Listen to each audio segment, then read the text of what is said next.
नमस्कार, स्वागत है आपका हमारे इस खास कार्यक्रम स्पेशल रिपोर्ट में, जिसमें आज हम बात करने जा रहे हैं लूनी नदी की। जी हां, लूनी नदी, जिसे कि राजस्थान की मरुगंगा कहा जाता है। यही नदी अजमेर जिले के नाग पहाड़ से निकलकर जोधपुर, नागौर, बाड़मेर से होते हुए राजस्थान के 511 किलोमीटर क्षेत्र से प्रवाहित होते हुए गुजरात के रण क्षेत्र में पहुंचती है। इसके किनारों पर बसे शहरों पर जब तक औद्योगिक इकाइयां नहीं लगी थी, तब तक ये नदी इस क्षेत्र के लिए खुशहाली का प्रतीक मानी जाती थी। इसीलिए इसे मरुधरा का वरदान भी कहा गया है। परंतु जब से पाली और बालोतरा की प्रमुख टेक्सटाइल इकाइयां अस्तित्व में आई और इनका प्रदूषित केमिकल युक्त पानी इस नदी में छोड़ा जाने लगा, तब से नदी इस क्षेत्र के लिए अभिशाप बनकर रह गई। इसी नदी के प्रदूषण के कारण यहाँ के आसपास के कुओं का पानी भी प्रदूषित हो गया और किसानों के लिए तो यह स्थिति अत्यंत गंभीर हो चुकी है। कोरोना की मार और टिड्डी दल से जूझते हुए किसान के लिए इस केमिकल युक्त पानी से फसल उगाना लगभग असंभव हो चुका है। किसानों को इस समय राम और राज दोनों रूठे हुए नजर आ रहे हैं। यहाँ की भयावह स्थिति के लिए जिम्मेदार लोग निष्फिक्र होकर लगातार इस नदी में प्रदूषित पानी छोड़ते ही जा रहे हैं। जी हाँ, भयावह स्थिति इसलिए क्योंकि अब यहाँ जमीन लगातार बंजर होती जा रही है। पशुओं को त्वचा जनित रोग होने लगे हैं। आम जन को पेट से संबंधित रोग होने लगे हैं।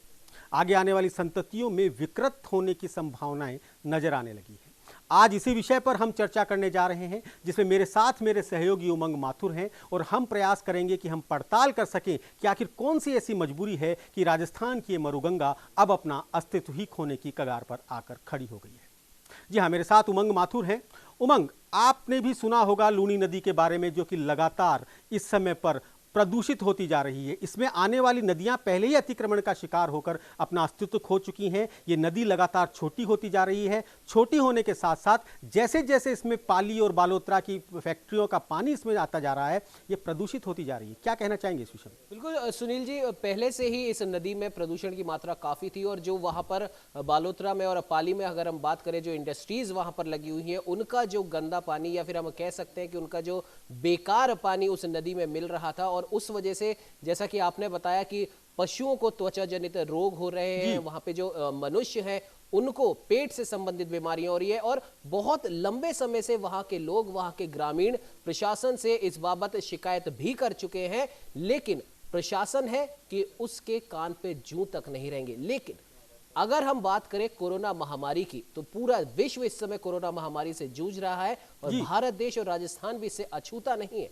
लेकिन जहां हम बार बार इस पर चर्चा भी करते हैं कि जहां कोरोना एक बहुत बड़ा नेगेटिव इफेक्ट पूरे संसार में लेकर आया है, वहीं पर कोरोना महामारी की वजह से एक पॉजिटिव इफेक्ट ये जरूर हुआ कि हमारा जो वातावरण है वो साफ हुआ, हमारी जो नदियां हैं, जो जीवनदायिनी नदियां हैं, वो साफ हुई और उस वजह से यहाँ के ग्रामीणों को थोड़ी सी आशा जरूर बंधी थी कि अब जाकर हमारी नदियों का, हमारे कुओं का पानी साफ हो चुका है और अब जाकर जो लंबे समय से हम इस प्रदूषित पानी की वजह से जो संकट झेल रहे थे, उससे अब हमें निजात मिलेगी। लेकिन जैसे ही तीसरे लॉकडाउन के बाद में जब सरकारों ने इंडस्ट्रीज को वापस से शुरू किया, तब एक साथ इन इंडस्ट्रीज का पानी वापस से उस नदी में मिला और एक भयावहता की एक स्थिति वहां पर पैदा कर दी और अब फिर से उन्हीं ग्रामीणों ने एक फिर से आंदोलन शुरू करा है, सरकार को चेताया है कि जब इस नदी का पानी साफ हो चुका था और लॉकडाउन के पीरियड के दौरान जब इंडस्ट्रीज बंद थी, तब क्यों नहीं हमारी मांगों पर ध्यान दिया गया और तब क्यों नहीं इस प्रकार की कोई व्यवस्था की गई कि जिस समस्या से हम इतने सालों से जूझ रहे हैं, अगर एक महामारी की वजह से हमें उस समस्या से निजात मिल पाया है, भले ही थोड़े ही पलों के लिए हो, लेकिन उस समय इसके बारे में कुछ व्यवस्था करनी चाहिए थी, जो कि प्रशासन के द्वारा नहीं की गई। और सुनील जी, यहाँ पर ध्यान देने वाली बात यह है कि हम यहाँ पर किसी प्रमुख पार्टी विशेष की हम बात नहीं कर रहे हैं, क्योंकि राजस्थान का जो एक सिनेरियो है वो 5 साल एक पार्टी शासन करती है, 5 साल एक पार्टी शासन करती है। तो ग्रामीणों ने हर उस सरकार को, हर उस पार्टी के लोगों को, हर उस पार्टी के विधायकों के पास वो अपनी गुहार लेकर गए हैं, लेकिन आज भी ग्रामीण बस कुछ महीनों के लिए इस समस्या से उनको निजात मिला था, लेकिन वो भी सिर्फ और सिर्फ उस महामारी की वजह से जब इंडस्ट्रीज बंद थी। लेकिन अब समस्या और भी ज्यादा भीषण हो चुकी है। सुनील जी। जी हाँ, उमंग, बिल्कुल सही बात है। बड़ी विडंबना वाली स्थिति होती है कि गंगा के साफ सफाई के लिए करोड़ों रुपए का बजट तय किया जाता है और मरु गंगा, जो कि इस समय पर डेजर्ट में एक ऐसा वरदान साबित हुई थी कि उसके तट पर रहने वाले, तट पर बसे गांव और शहर समृद्ध माने जाते थे, वही मरु गंगा जो कि बालोतरा तक मीठे पानी की नदी के रूप में जानी जाती थी, और बालोतरा से जब आगे जाती थी तो उसका पानी नमकीन होता चला जाता था। इसी कारण से इसका नाम लूणी नदी पड़ा है। परंतु वो जैसे जैसे केमिकल इसमें आता जा रहा है, वैसे वैसे ना पीने योग्य उसका पानी रहा है और ना ही फसल के योग्य रहा है। सबसे बड़ी जो स्थिति है वो वाकई में किसानों के लिए आई है, क्योंकि ना तो वो इस समय फसल उगा पा रहे हैं, उनकी जो खेती, उनकी जो जमीन जिसको कि वो अपनी मां समझते हैं, वो जमीन इस समय बंजर होती जा रही है। कुछ बाइट्स हम आपको सुनाएंगे। हमारे संवाददाता जगह जगह पर लोगों के पास गए, किसानों से मिले। जैसा कि आप जानते हैं, न्यूज इंडिया का प्रयास रहता है कि वो अंतिम आदमी तक पहुंचे और कुछ ऐसे मुद्दे लेकर आए जिन पर बहस होनी अभी बाकी है। आज हम कोशिश कर रहे हैं उसी पड़ताल को करने की, उसी पर बहस करने की। कुछ और लोग जुड़ेंगे, लेकिन उससे पहले देखिए कि स्थानीय किसान इस बारे में क्या कहते हैं।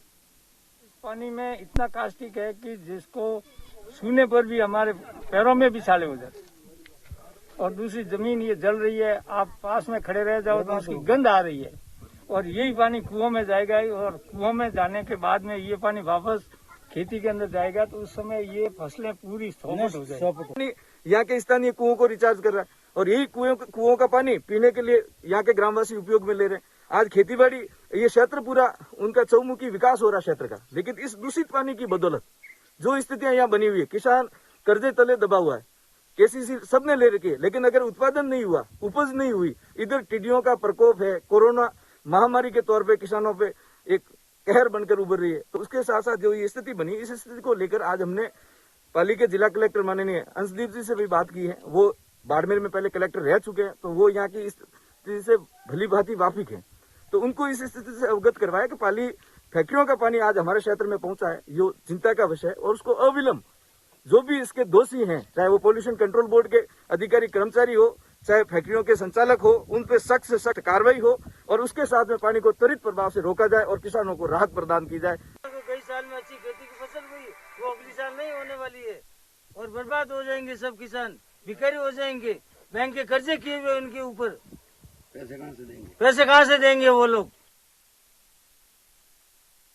देखा आपने कि किस प्रकार से, जी हां, आपने देखा किस प्रकार से किसान यहां पर परेशान है। उनके सामने एक ही इस समय पर सवाल खड़ा है कि अगर उनकी ये जमीन बंजर हो जाएगी, अगर उनकी फसल नहीं होगी, तो किस प्रकार से आगे अपने बच्चों के लिए फसल उगा पाएंगे, किस प्रकार से उनका जो जमीन है, जिसे कि अपनी मातृभूमि मानते हैं, जिसे कि अपनी मां मानते हैं, वो जमीन यदि बंजर हो जाएगी तो वो खाएंगे क्या, किस प्रकार से वो अपना कर्जा चुकाएंगे और किस प्रकार से वो आगे बढ़ पाएंगे। ऐसे में वाकई में प्रशासन अगर ये काम नहीं कर पा रहा, प्रशासन अगर उन फैक्ट्री मालिकों को नहीं रोक पा रहा जो कि चोरी छुपे पानी छोड़ते हैं, चोरी छुपे क्या, धड़ल्ले से जब पानी में केमिकल नजर आ रहा है, तो इसका मतलब यह है कि कहीं ना कहीं प्रशासन ने सोच लिया है कि नहीं देखना उन फैक्ट्री मालिकों की तरफ जिनकी तरफ से ये पानी छोड़ा जा रहा है। उमंग, सी बात है, अगर जैसा कि आपने भी पहले कहा था कि जो नमामि गंगे प्रोजेक्ट के बारे में आपने उल्लेख किया था कि जिस गंगा को साफ करने के लिए, जिस गंगा के पानी को इतना पवित्र माना जाता है कि आज लगभग हर घर में गंगा का पानी रखा जाता है अलग अलग प्रयोजनों के लिए, उस गंगा को साफ करने के लिए करोड़ों अरबों रुपए खर्च कर दिए गए थे। और ना सिर्फ उस गंगा को बल्कि देश की उन तमाम नदियों को जो कि हमारे जीवन में एक महत्वपूर्ण जगह रखती है, उन तमाम नदियों को साफ करने के लिए इतने पैसे पानी की तरह बहा दिए गए थे। जब कोरोना महामारी के दौरान 2 महीने तक किसी भी प्रकार की फैक्ट्री नहीं चली और कोई भी व्यक्ति उन नदियों में अपने पुण्य कर्म करने या और भी जो काम वहां पर करने जाते हैं वो नहीं हुए, तो बिना एक भी रुपया गवाए, बिना एक भी रुपया सरकार के द्वारा खर्च किए 2 महीने में तमाम नदियों का पानी बिल्कुल निर्मल और शुद्ध हो गया।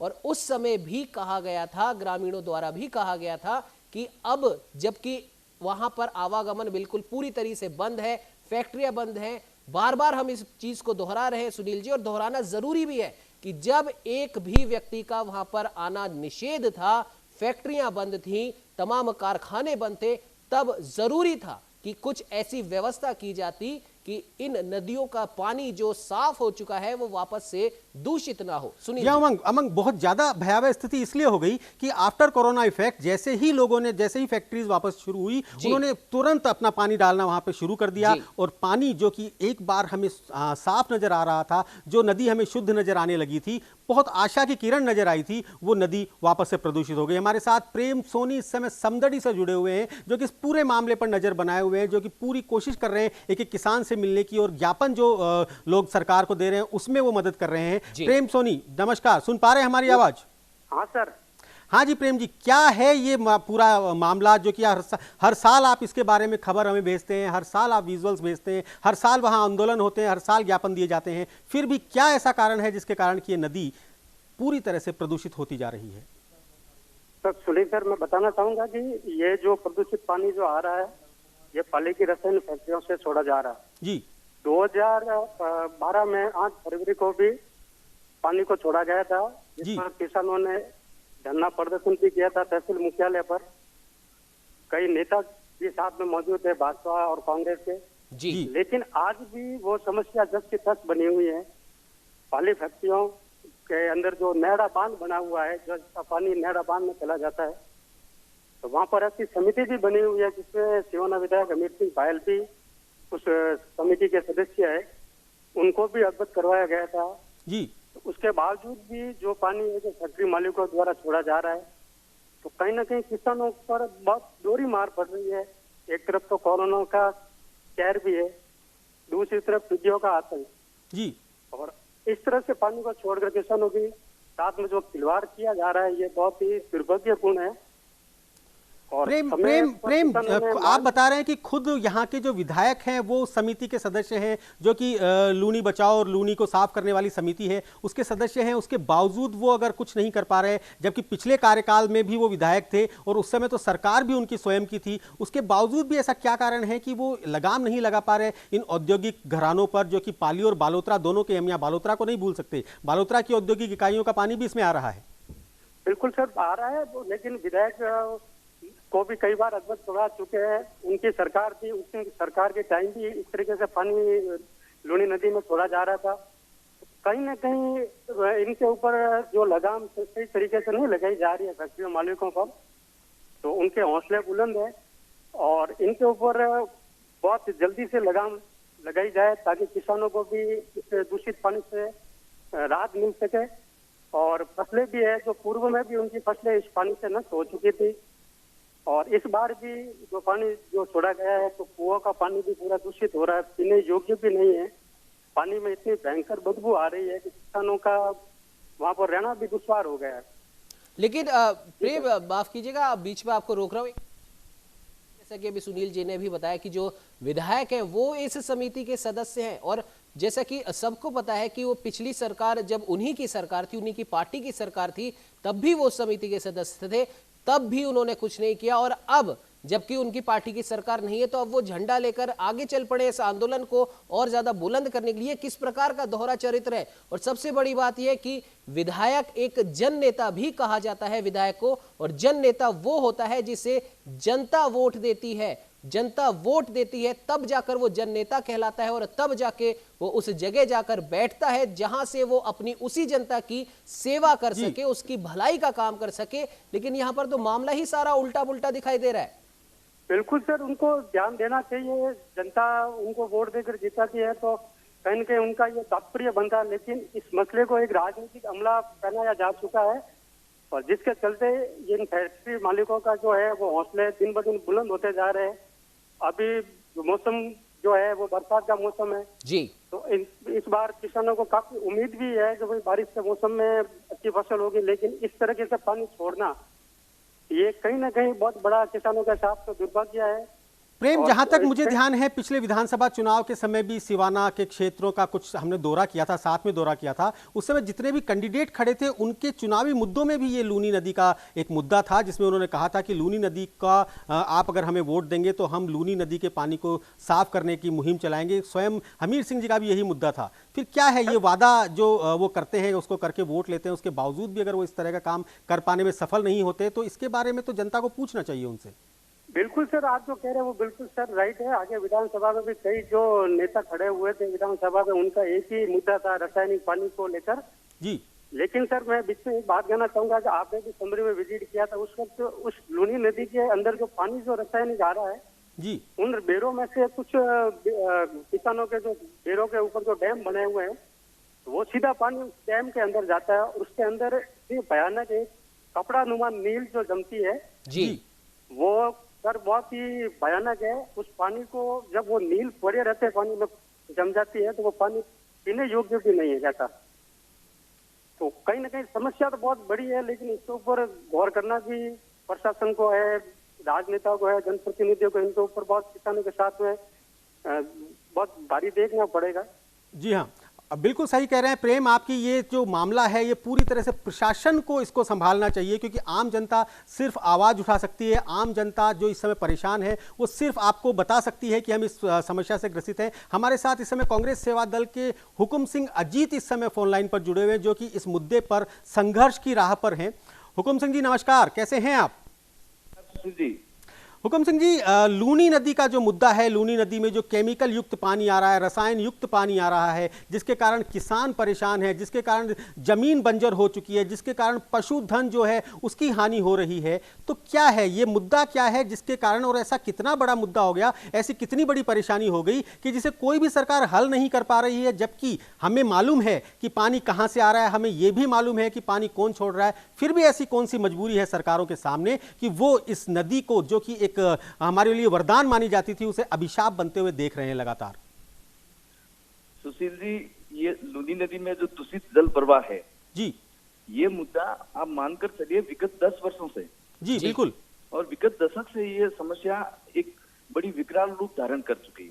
जी और मोस्टली होता क्या है, अब पाली की टेक्सटाइल इकाइयां हैं जी, और उस टेक्सटाइल इकाइयों से जो केमिकल युक्त पानी का जो निस्तारण होता है वो वहाँ के ट्रीटमेंट प्लांट से होकर होना चाहिए, लेकिन वो वहाँ पे जो पोल्यूशन कंट्रोल बोर्ड है, वहाँ के कार्मिकों और अधिकारियों की मिलीभगत कहें, या जो भी फैक्ट्रियों के जो संचालक हैं, मालिक हैं, उनकी मिलीभगत कहें, और वो लोग बिना पानी को ट्रीटमेंट प्लांट में लिए और वहाँ के नालों से होते हुए वो पानी समीप के नेहड़ा बांध में इकट्ठा हो जाता है जी, और वहाँ पे ये हमेशा ये वहाँ क्या होता है, जब भी मानसून दस्तक देता है और मानसून दस्तक देते ही बारिश के समय में ये चोरी छुप के वो पानी लूनी नदी में प्रवाहित कर लेते हैं जी, और हम हर वर्ष, क्योंकि पूर्ववर्ती भाजपा सरकार में भी आपने एक बात नोट की होगी कि माननीय उच्चतम न्यायालय के बजरी खनन पर रोक, पर्यावरण संरक्षण को लेकर एनजीटी को सख्त आदेश होने के उपरांत भी पिछले 5 वर्षों में भाजपा सरकार में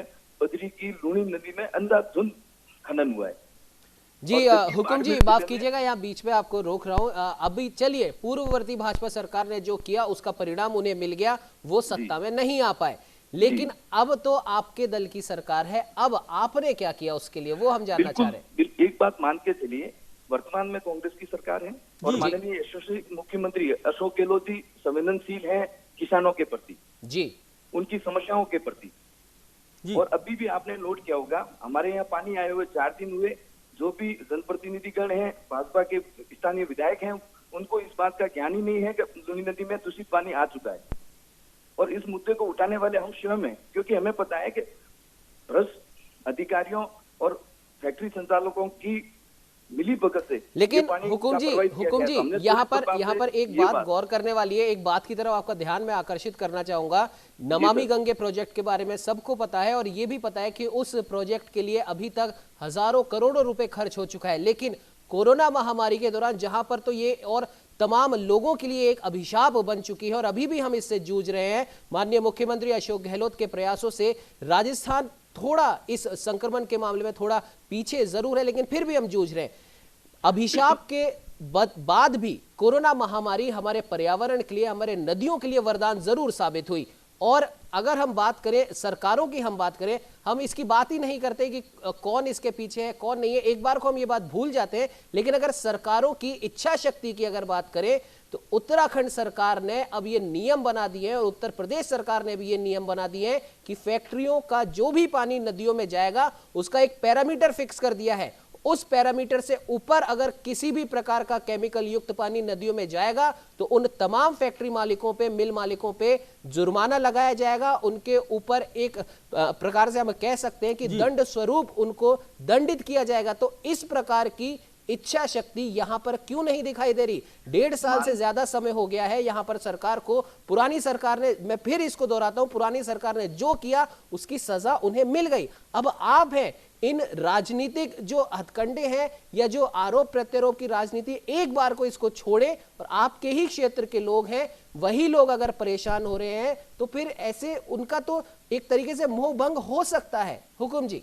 जी, तो बिल्कुल मान के चलिए, आपने एक चीज, जैसे ही ये दूषित पानी का जल प्रवाह हमारे बाड़मेर जिले के पातोकावाड़ा गांव में पहुंचा, हमने त्वरित प्रभाव से पाली जिला कलेक्टर को दूरभाष के माध्यम से ये सूचित किया कि ये पानी पहुंचा है। उन्होंने अविलंब, बिना कोई समय व्यतीत किए और तुरंत प्रभाव से पानी का बहाव रोका गया। पानी वहीं, क्योंकि पानी पहले जो आता था वो संदड़ी तक पहुंचता था, वो पानी आज पातोकावाड़ा में रुक गया है और पीछे से जो प्रवाह है वो बिल्कुल बंद हो गया है। तो ये एक त्वरित कार्रवाई हुई और उसके बाद में माननीय मुख्यमंत्री जी इस बात को लेकर, मैंने पहले भी कहा कि संवेदनशील है और इस पर सख्त से सख्त कार्रवाई, जो भी इसके जिम्मेदार हैं, चाहे वो पोल्यूशन कंट्रोल बोर्ड के अधिकारी हो, चाहे फैक्ट्री के संचालक हो, उन पर सख्त कार्रवाई होनी सुनिश्चित होगी। जी, हुकुम सिंह जी, बिल्कुल सही बात है। आपने कहा कि आपने जैसे मुद्दा उठाया और उस पर अब काम होने वाला है, ये आप इसलिए कह रहे हैं क्योंकि आपकी सरकार है और आप इस मुद्दे को उठा रहे हैं। हमारे साथ इस समय सिवाना के विधायक हमीर सिंह भायल हमारे साथ मौजूद हैं, जो कि पहले भी यहीं पे विधायक थे। और जैसा कि आप लोग कह रहे हैं कि ये मुद्दा 10-15 साल पुराना है, आज का मुद्दा नहीं है।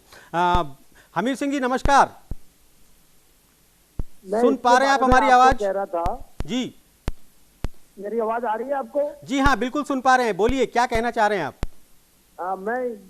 मैं ये निवेदन कर रहा था कि ये जो हमारे पश्चिमी राजस्थान की जो मरु गंगा कैनाल वाली जो लूणी नदी है जी, इसमें ये जो 3-4 जैसे पाली है, जोधपुर है और बालोतरा जो इंडस्ट्रियल कपड़ा उद्योग है जी, तो हमारी जो पवित्र नदी थी, इससे हमारे स्टेट बॉर्डर तक से लगाकर समुद्र तक गांधव से लगाकर जो ये गंगा कैलाश वाली नदी को इन उद्योगों द्वारा हमेशा प्रदूषित की जा रही है जी। और जो पाली से नहरा बांध जो बना था, आज से 23 साल पहले जो नहरा बांध बना था जी, तो वो एक के लिए सिंचाई का सोर्स मानकर के बना था और उसके बाद में इसमें पाली के इंडस्ट्री उन्होंने पानी डाल दिया और नहरा बांध में वहां के उद्योगपति और प्रशासन मिलकर उस पानी को वहां इकट्ठा कर लेते हैं, बारिश के समय में खोलकर हमारी मरु गंगा को दूषित करके जो वहां से रामपुरा से लगाकर गोदाकावाड़ा, पातोकावाड़ा से लगाकर, समदड़ी से लगाकर ये जमीन में जल स्तर हमारा पीने लायक नहीं रहा है। जी हाँ हमीर सिंह जी, बात यही है, इसी बात पर मैं आपको बीच में रोकना चाह रहा हूँ। बस इसी बात पर हम लोग चर्चा करने जा रहे हैं कि आप भी पिछले 5 साल से विधायक हैं, पिछली बार तो सरकार भी आपकी थी। अजीत सिंह जी, हुकम सिंह जी, अजीत हमारे साथ जुड़े हैं, जो कि इस समय कांग्रेस सेवा दल से हैं, जिनकी इस समय पे सरकार है। आप दोनों इस समय पर प्रशासन के लिए और सरकार के लिए आप इस समय आवाज उठा सकते हैं, रोक सकते हैं ऐसे फैक्ट्री मालिकों को? एक बात सुनिए जी, मैंने विधानसभा में जब मैं 2013 से 18 तक सरकार थी, उसमें एक कमेटी बनाकर 3 बार विजिट करके उप समिति मंत्री से लगाकर 263 इकाइयों को बंद करवाया था जी। और वो सारा करने के बाद में इस बार भी जितनी कोशिश करनी चाहिए, कुछ दिन पहले पानी आया था और माननीय मुख्यमंत्री जी को व्यक्तिगत, अभी वर्तमान मुख्यमंत्री व्यक्तिगत निवेदन करके मैंने इनके लिए पत्र लिखकर और व्यक्तिगत मिलकर भी कहा कि हमारे किसानों की बहुत बुरी हालत खराब हो रही है और इस पे आप थोड़ी रहम करें जी। तो अभी भी वर्तमान सरकार जो है, हमने तो उस बंद करवा दिया था। बंद करवाने के बाद में वर्तमान सरकार 1% भी ध्यान नहीं दे रही है और सब किसानों का दर्द है। पक्ष विपक्ष हो, ये किसानों का दर्द हमारा दर्द है। उस समय में हमने कोशिश की कि आज में कोशिश जारी है मेरी कि पूरी कोशिश करके किसानों को राहत कैसे मिले। परंतु हमीर सिंह जी, हम ये कह दें कि मेरे कार्यकाल के दौरान या जिस समय मेरी सरकार थी, भाजपा की सरकार थी, हमीर सिंह जी आ गया और इसको प्रदूषित पानी को खोलकर नदी में अभी जो हमारे पातोकावाड़ा से लगाकर जो स्थिति बनी है जी, वहाँ पशु पक्षी तो क्या, कुओं का जो 2 साल नदी में पानी आने की वजह से नीचा हुआ था जी बिल्कुल। हमीर सिंह जी माफ कीजिएगा, आपको बीच में रोक रहा। हुकुम सिंह जी भी लगातार हमारे साथ बने। हुकुम जी, जिस प्रकार से हमीर सिंह जी ने कहा कि जब पूर्ववर्ती भाजपा सरकार थी, इन्होंने बात करके 221 इकाइयों को बंद करवाया, ऐसे दावा कर रहे हैं, तो फिर इस समय ऐसी क्या मजबूरी है कि किसान अभी तक भी परेशान है? माननीय विधायक महोदय जो कह रहे हैं कि पूर्ववर्ती भाजपा सरकार में इनका 5 साल का जो कार्यकाल रहा, और उस कार्यकाल में प्रत्येक मानसून वर्ष में जैसे ही मानसून आया 5 वर्षों में नियमित तौर पे मानसून की पहली बारिश के साथ में ये केमिकल युक्त पानी फैक्ट्रियों का लूनी नदी में प्रवाहित हुआ और वो पानी समंदरी तक पहुंचा है। इस बार हमने इस पानी को बातों का बाड़ा से आगे बढ़ने ही नहीं दिया। और दूसरी चीज मानकर चलिए, मैं हुकुम सिंह जी की बात सुन रहा हूँ जी। मैं हुकुम सिंह जी को ये कहना चाह रहा हूँ कि मैंने मेरा पर्यटन किया था, और पर्यटन करने के बाद में आपको ध्यान है, आप भी आए थे कि नहीं आए थे, नैड़ा बांध पे 4 बार मैं गया हूँ, जिला प्रशासन से लगाकर पॉल्यूशन बोर्ड की चेयरमैन को बुलाकर सारी स्थिति बताकर वो स्थिति पैदा की थी। तो आज मैं आपके साथ हूँ, आप कोई चैनल से जुड़ने के लिए मैं आपके साथ हूँ, जहाँ आंदोलन से लगाकर धरना देना है। आप पूरे बाड़मेर के जितने भी पॉलिटिशियन से आगे मैं जनता के साथ में बैठूंगा, और आप मेरे साथ आइए, ये तो जनता का मामला है, लड़ने के लिए बिल्कुल। हुकुम सिंह जी क्या कुछ कहना चाहेंगे हमीर सिंह जी की बात पे? वो कह रहे हैं कि वो आपके साथ है, अगर उन किसानों की समस्या को अगर कोई सुलझा सकता है तो वो सरकार ही सुलझा सकती है। हम ये नहीं कह सकते, हम इस बात को बिल्कुल नहीं मान सकते कि मिली भगत है। ठीक है, मिली भगत होगी, आप कह रहे हैं, बिल्कुल मिली भगत है। जो वहां पर प्रशासनिक अधिकारी हैं, पॉल्यूशन बोर्ड में जो लोग हैं, उनकी उन फैक्ट्री मालिकों से मिली भगत होगी, बिल्कुल हो सकती है। लेकिन आप सरकार में है और विपक्षी पार्टी की जो विधायक है वो आपके साथ में खड़े होने को तैयार है, तो कितनी भी मिली भगत हो, प्रशासनिक अधिकारियों को दंडित करना सरकार का काम है।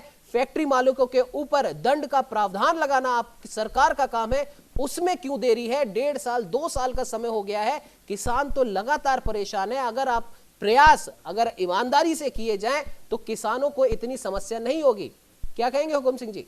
बिल्कुल, इस बार पूर्ण ईमानदारी और निष्ठा के साथ जो हम समंदरी बाड़मेर जिले में किसानों की प्रगति और उन्नति की प्रतीक मरुगंगा लूनी नदी, जो लूनी नदी का तटवर्ती क्षेत्र है, जो चौमुखी विकास की ओर अग्रसित है, जहाँ पे बम्पर पैदावार हो रही हो, तो हम इस बात को लेकर बिल्कुल संवेदनशील है। माननीय मुख्यमंत्री जी इस बात को लेकर गंभीर हैं और मानकर चलिए निकट भविष्य में इस बार की जो पानी आ रहा है इसकी पुनरावृत्ति कतई नहीं होगी। हुकुम सिंह जी, अगर एक अंदाजे के लिए अगर आपसे पूछे, हुकुम सिंह जी माफ कीजिएगा बीच में रोक रहा, अंदाजे के लिए अगर पूछे, क्योंकि किसान ये जानना चाहता है कि कब उसको इस समस्या से निजात मिलेगी।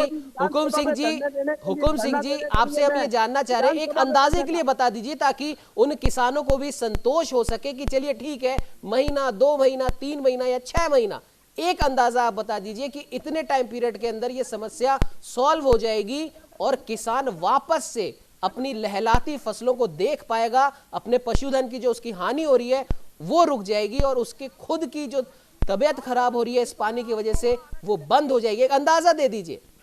सुशील जी, बिल्कुल आप मानकर चलिए, ये किसानों के हित और अधिकारों से जुड़ा हुआ मुद्दा है। कांग्रेस पार्टी गांव, गरीब, किसान, मजदूर वर्ग के हितों और अधिकारों को उठाती आई हुई है, उनके प्रति समर्पित भाव से कार्य करती है। और ये बाड़मेर जिले की खुशहाली की प्रतीक है मरुगंगा, और मरुगंगा को दूषित होने से रोकने में कांग्रेस पार्टी की सरकार सक्षम है। और एक अंदाजा, हुकुम सिंह जी एक अंदाजा तो दे दीजिए। आपको छोटा सा उदाहरण देता हूँ, जब पाली कलेक्टर महोदय को इस बात को हुकुम सिंह जी आप एक सक्षम है तो मैं आपके साथ में तैयार हूँ। नहीं उमंग, यहाँ पर बीच में मैं आप दोनों को रोकना चाह रहा हूँ। यहाँ एक बहुत अच्छी बात जो आ रही है वो ये निकल के आ रही है कि हुकुम सिंह जी, एक सब्जेक्ट और जोड़ना चाहूंगा। जी हमीर सिंह जी बोलिए। मैं एक निवेदन कर रहा था, आज किसानों की क्या हालत है, बाढ़ जो स्थिति का प्रभाव हो रहा है वो पाकिस्तान से सीधे बाड़मेर में हो रहा है जी। और मैं आपको कह रहा हूँ आज की तारीख में 5 साल में किसानों को कोई एक मन में रात को नींद लेने, अब आज की तारीख में ये स्थिति होगी कि विजिलेंस में ये स्थिति होगी है, किसानों के पानी नहीं है, रात में किसानों के छूटे पड़ रहे हैं, विजिलेंस कर रहे हैं। तो हुकुम सिंह जी आपके मार्फत में हुकुम सिंह जी को कहना चाहूंगा कि आज की तारीख में गरीब किसानों के कोऑपरेटिव सहकारी समिति से 1% भी लोन नहीं मिला, और उसके बाद में आज विजिलेंस करवा कर किसानों का गला घोट रहे हो पॉल्यूशन के साथ में। तो मैं तो इसके लिए भी सल्यूट करने के लिए तैयार हूँ, आपके साथ लड़ने के लिए तैयार हूँ, और जहाँ आपको सेम आवाज के सामने धरने पे बैठने के लिए तैयार हूँ। आप आइए, राजनीति से ऊपर उठकर किसानों की हिम्मत करके आपके विधायक और परंतु हमीर सिंह जी यहाँ बीच में मैं आपको रोकना चाह रहा हूं। आज 5 साल बाद 6 साल बाद आप इन्हें कह रहे हैं कि मैं आपके साथ हूं। पिछले 5 साल पहले जब आपकी सरकार थी तो अजीत हुकम सिंह जी आपको कहते होंगे कि मैं आपके साथ हूं। आप दोनों एक दूसरे के साथ हैं। हुकम सिंह जी इस मामले को लेकर बड़ा आंदोलन कर रहे हैं, लोगों को ज्ञापन दे रहे हैं। आप स्वयं उस समिति के सदस्य हैं। आप सब लोग, दोनों की सरकारें यहाँ 5-5 साल रह चुकी हैं और इस समय भी सरकार है। उसके बावजूद भी अगर किसान आप लोगों की तरफ मुंह ताके देखता रहे और वो सिर्फ ये देखता रहे कि इस बार इनकी सरकार है, ये इनके साथ है, और इस बार इनकी सरकार है, ये इनके साथ है, क्या इस केवल ये कह देने मात्र से इस समस्या का समाधान हो पाएगा? हमीर सिंह जी, तैयार हूँ, कमेटी का मेंबर हूँ, तो आपको ध्यान होगा पाली में जी पाली की मीटिंग थी, हमारी कमेटी की मीटिंग, जो मैं पाली लेके आया था कमेटी को, और क्या प्रशासन से लगाकर नहरा बांध का विजिट करवाकर जो गंदा पानी था वहां तक मैं पूरे पॉल्यूशन डिपार्टमेंट और सेक्रेटरी तक मैं लेके आया हूँ। पर अब बात ये है, उसके बाद में सरकार, अभी तो वर्तमान सरकार जो है वो कुछ करे तभी जाके पहल हो सकती है। इसमें सक्षम हुकम सिंह जी और कांग्रेस सरकार है, अगर ये करे तो मैं धन्यवाद दूंगा और मैं इनके साथ हूँ। चलिए हुकम सिंह जी, बात पूरी कुल मिलाकर आप पर आ गई है। आप ही इस संगठन के आगे लेकर चल रहे हैं, आप इसी में आंदोलन कर रहे हैं और आप ही की यहाँ पे सरकार है, तो पूरी तरह से जो आशा की किरण है, हमारे किसान, हम और खुद हमीर सिंह जी आप ही की तरफ देख रहे हैं और आप ही से हमें उम्मीद है कि आप इस समस्या का समाधान करवा पाएंगे। आप हमारे साथ जुड़े, इसके लिए बहुत बहुत धन्यवाद। अजीत सिंह, हुकुम सिंह जी, अजीत जी, और विधायक सिवाना श्रीमान हमीर सिंह जी, आप लोग हमारे साथ इसमें जुड़े, इसके लिए बहुत आप लोगों का आभार। चाहेंगे कि हम जल्दी से जल्दी इस समस्या का समाधान हो, जिससे कि इस क्षेत्र में रहने वाले किसान अपनी फसलों को एक बार फिर से लहलहाती देख सकें, अपने जानवरों को, जो कि पशुधन उनकी एक सबसे बड़ी अपने परिवार के सदस्य की तरह जिसको रखते हैं, वो उनके हेल्दी रहें, स्वस्थ रहें, क्योंकि उन सब का जो एक जिसे कहते हैं लाइफ लाइन है, जीवन रेखा है, वो ये मरु गंगा है और इसका स्वस्थ रहना, इसका साफ रहना, इसका शुद्ध रहना बेहद जरूरी है। धन्यवाद।